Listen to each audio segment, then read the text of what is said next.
Hello everyone, I'm Dr. Sudha from Sudha Hospital, Hyderabad.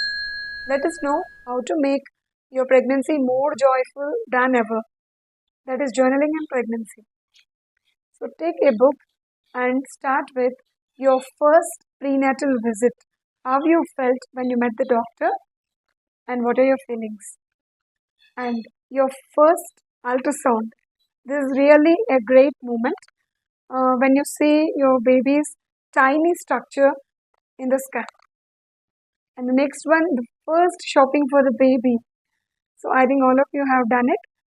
Please make a note. And the first baby kick. This is really a wonderful feel only a mother can have. So when you feel your baby's first kick, please make a note and how you felt. And food cravings, what all you have during your pregnancy. And the very great thing, your baby shower.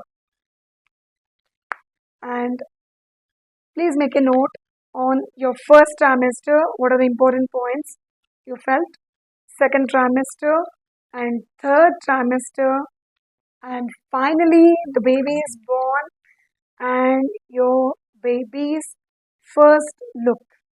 This is a really great thing. And once the baby is born, you can stick the baby's photo here. So this will give a good nostalgia throughout your life. Thank you. Throughout your life. Thank you. Throughout your life. Thank you. Throughout